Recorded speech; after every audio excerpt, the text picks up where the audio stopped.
Қайырлы күн достар. Бүгін мен сіздерге осындай өте әдемі және дәмді тіске-басарлардың рецебін ұсынғым келеді. Бұл тіске-басарларымыз тез жасалады және оп-оңай.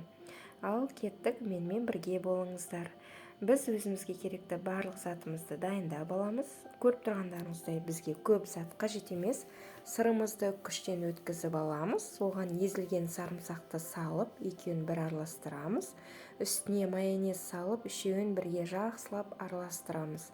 Салмасына өз қалауларыңызша ас көкте қосуға болады турап. Мен ас көк қосқан жоқпын. Мінекей біздің салмамыз дайын. Енді піскен қызылшаларымызды домалақтап кесіп аламыз. Алдын ала мінекей осы кесілген қызылшалардың ішіне салмаларымызды салып, шетінен жабыстырып шығамыз. Мен сіздерге тағы да көрсете кетейін. Мінекей осылай алып, ортасына ұзынша салып, шетін осылай жабыстырып шығамыз. Мен ыдысқа, тәрелкеге айналдыра салып шығуды жөн көрдім.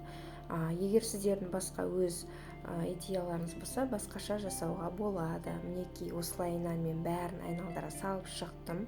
Қызылшаларды кескен кезде арасында менде кішкене қалыңдау кесіліп кеткендер болды. Олардың енді жабысуы қиын, сол үшін мен оларды тіс шұқығышпен қыстырып қойдым. Мінекей біздің тіске басарларымызды дайын деуге де болады.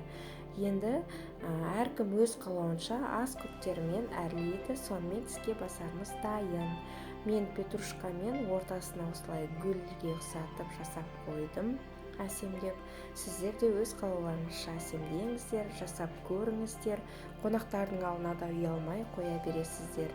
Егер видеомды соңына дейін көрген болсаңыздар, арнама тіркеліп, лайк, пікір қалдырыңыздар.